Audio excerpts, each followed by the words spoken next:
everyone, and welcome to the Trucking Tower podcast. I'm very excited to be joined today by John Lawrence, who is the president of CyberFuels. How are you doing today, John? Andy, I'm doing great. I just had a great Thanksgiving holiday. I hope you did as well with your family. Absolutely. It was really, really good. I ate way too much, but that's a whole other subject. You know, today you and I are going to be talking about keys to reducing fuel spend in a tight fuel market. For those of you who are interested in reducing your fuel costs by 26 to 95 cents per gallon of fuel, along with fuel repair bills, please be sure to click the link in the post below. So to kick things off, John, I would actually like to show a case study for a trucking fleet that reduced fuel consumption by 30.39%. So I'm going to share my screen here, and we're going to talk through this a little bit. So there was a baseline fuel economy level across 11 different engines, and then a new fuel economy level when using the CyberFuels solution. Can you tell us about this study? Yeah, Andy, we used a trucking firm in the Southeast United States to run a base test or a baseline test for us and measure the miles that they're now using on 11 different vehicles with different ages and different makes and models of those vehicles, so that we could get a really well-rounded view of where they stand in today's current structure without using the CyberFuels dynamo additive. So they did the baseline study for us, and then we got all those odometer readings and fuel costs and so forth. And after several weeks, we then added our all-in-one dynamo fuel additive to them, and we measured how the miles increased and repairs were reduced. And at the end, I think I'm going to let you show that one number there on the lower right-hand side, the 30.39% increase in fuel miles per gallon, which was outstanding. And we've seen anywhere from, say, 8 to over that 30% range in our other tests that we've done. This one was just a real fun one because of the different engine varieties and the very extensive help that the operational manager did to allow us to do this kind of test for them. So we were real excited about the results, and I guarantee you he was too. Absolutely. 30.39% fuel economy improvement is a game changer. No doubt about it. You know, according to Truckers Report, 39% of the cost of operating a big rig truck is fuel. So almost 40%, 39%. So this makes a huge impact for sure. So I wanted to ask you kind of about your background and what inspired you to go into this field. Andy, after I graduated University of Richmond School of Business, I actually moved down to the Caribbean, and I worked at a refinery down there. I thought back in the day, I'm not going to age myself here a little bit, but back in the day, the fuel and the energy was at a crunch at that time, and it seemed like a really a nice place to go. If I was going to be somewhere at a refinery, the Caribbean seemed like a good place to go. So I started learning all about the refining business of fuels, gasoline, diesel, jet fuel, and so forth, marine fuel. And after I got back to the mainland of the United States after years, I stayed in, very interested in that environment. I graduated with a finance and marketing degree, so I've always been in the banking world and business development. And about 10 or 11 years ago, I was asked by a friend of mine here in Florida to help him. He was contracted to do a study for the government here and the governor in Florida, and it was to find alternative ways to get gasoline, diesel, and jet fuel into the state. Most people think Florida is a peninsula. It is, but from a fuel supply standpoint, almost every drop of fuel comes to us via marine transit, so tankers or barges. And, God forbid if there's a hurricane or whatever out in the Gulf, or high winds or high seas, or a tanker's running late, it really disrupts the fuel supply in this state. And we continue to grow, and then continue to become a problem that we run out of, either jet fuel or diesel or gas from time to time, even though the weather was great. only because of the increase of the demographics and people moving here and businesses as well. So I helped him in developing a alternative logistics plan. So I got to know a lot more of the Gulf refiner people and people here in the state of Florida, and got very well integrated within that kind of community while I was still doing my banking background. So it was an energy and banking business development help that I was providing for him. And by happenstance, I met the CEO of CyberFuels, Ron Mills, and he was asking me about my background. I was talking to him about what he's doing, and our paths were really meant to be together. He's a fabulous entrepreneur, and he was the one that procured the proprietary additives that we have and the formulas and whatnot. And I knew a lot about the logistics and the needs of the state. And once I found out more about other needs of other states, it really didn't take me long to love to come on board at CyberFuels and expand not only for the state of Florida, but also other countries and North America. We're getting inquiries all over. So it was a great segue from where I was to coming here at CyberFuels. Absolutely. And we're really excited to be working with you.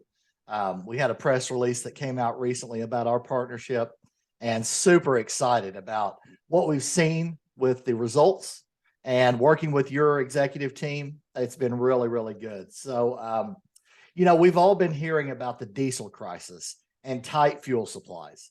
In fact, I just recently read a Forbes article showing we are at our lowest October diesel inventory since 1952, when the Energy Information Administration first started reporting that data. So you've been in the fuel industry and fuel sales for many years. What do you think the tight fuel supply means for prices in the months ahead? Well, the tighter the inventory is generally going to mean higher prices, as any economic supply and demand mantra would lead you to believe, right? And yes, and we're obviously hearing and seeing more about it from the green perspective and trying to do these other types of fuels. But for for the foreseeable future, those tighter supplies are definitely going to make it a higher fuel cost parameter, and that's going to generally, for our sources, it looks like certainly through the winter and probably the first or second quarter of next year, those prices are going to continue to stay the same or increase as the supply diminishes, as it's been doing. So it's not like you can turn on a light bulb and ask a refinery to double their capacity in a week or something like that. That takes a lot of money and a lot of time, and it's not going to happen overnight. So anything we can do to help folks save money in this environment, that's our cause, that's our obligation. And it also it helps us to know that we're doing the environment a great bit of service, and that our fuels decrease the amount of emissions. So we're doing a lot for somebody's wallet and for their machine and their engine, but also for the environment as well. Absolutely. That's another thing that's really exciting. The emissions reduction at combustion, and that affects the repairs and maintenance on these engines as well. So I'm really excited about that aspect of it as well. So what would you say are 2 or 3 of the key challenges facing the supply chain industry right now?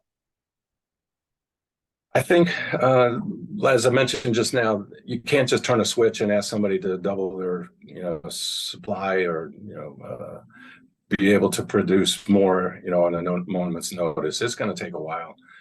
Some of the valves were shut off, and some of the, in some areas, some employment opportunities aren't there anymore, and so forth. So, yeah, it's going to take a determined effort to have, whether it be the current gas, diesel, or jet fuel that we've known for many years in the fossil fuel industry, but also the biodiesels and other synthetic fuels that are going to be necessary for an engine to run.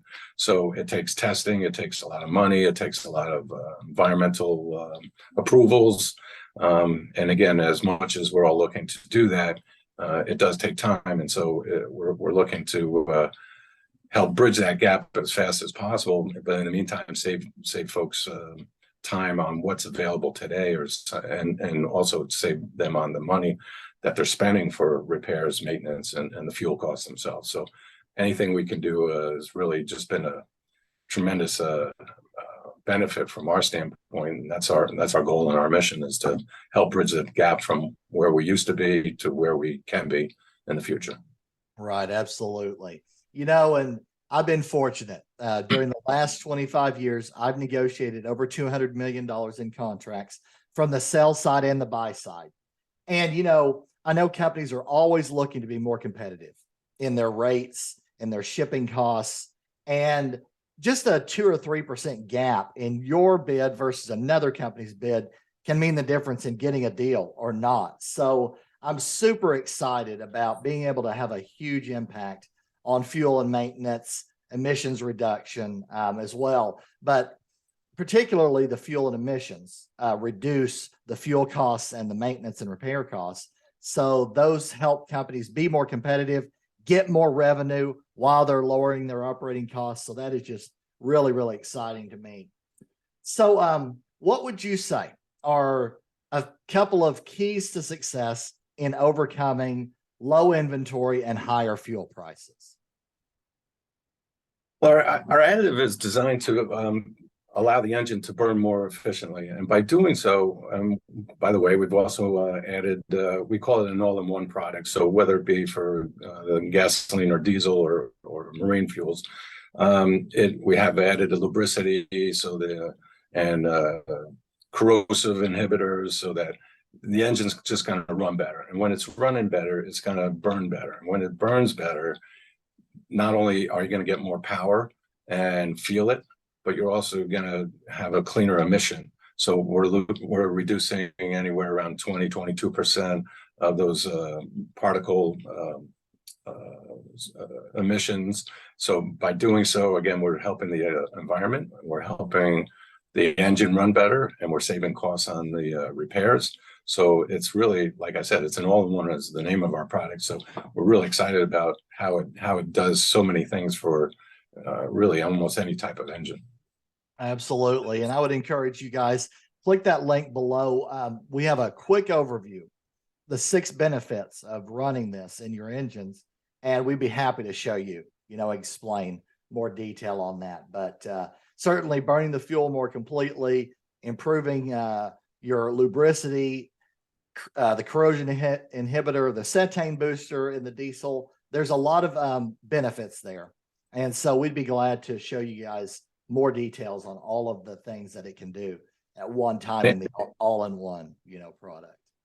One of the things, Andy, is be like if you went to a casino or something, and you said, if I spend $10, I'll get $60 back. Would you do it? Absolutely. Yeah. So by adding an additive that allows you to save so much money, and again, it's almost incalculable how much of the repairs and maintenance that our additives reduce. So, I don't know what a mechanic is getting paid for this fleet or that, trucker or whatever. So it's like I said, it's incalculable. But just on the miles per gallon, you're looking at somewhere, saving 40, 50, 60, 70, 80, depends on where you are, cents a gallon. That's pretty amazing, isn't it? And it doesn't cost much to do so, and then get those extra benefits. So absolutely. And that's net cost savings.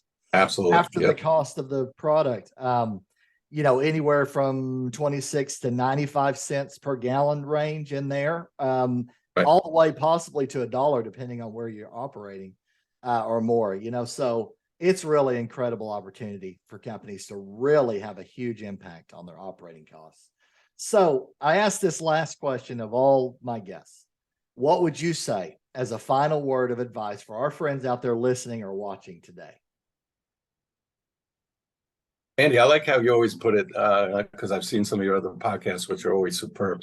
What would you say to our friends out there? Well, one of the things that I loved is a motto that I got from our pastor many years ago, and it was, show me your friends and I'll tell you about your future. So I think it's important to always have a great team around you And if I look back at my life and my experiences, anytime I had friends that might not have been as concerned about God or the economy or the environment, and they were really all about themselves, well, maybe that probably wasn't the best time for me as well.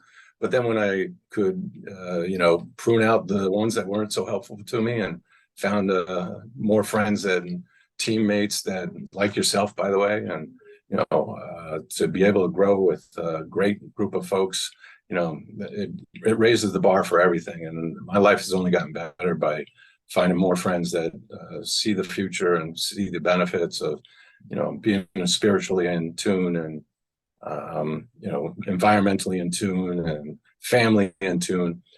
The better my experiences have always become. So I just like show me your friends and I'll tell you about your future. And it's been a pretty solid motto, and it can almost like a Ouija board. Absolutely. No, you're right.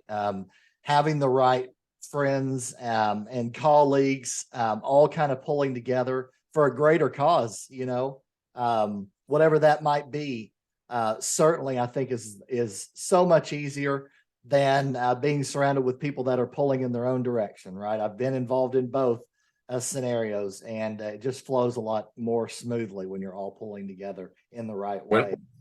When you and I first met, I think one of the first things that caught my ear for our growth and our relationship was that you said, I'm going to paraphrase because I know you say it better, but as the tide lifts, all the ships lift, and you want to remind me again how you use that phrase? Yeah, a rising tide lifts all boats, right? There you go. Exactly. And it's the same as teammates.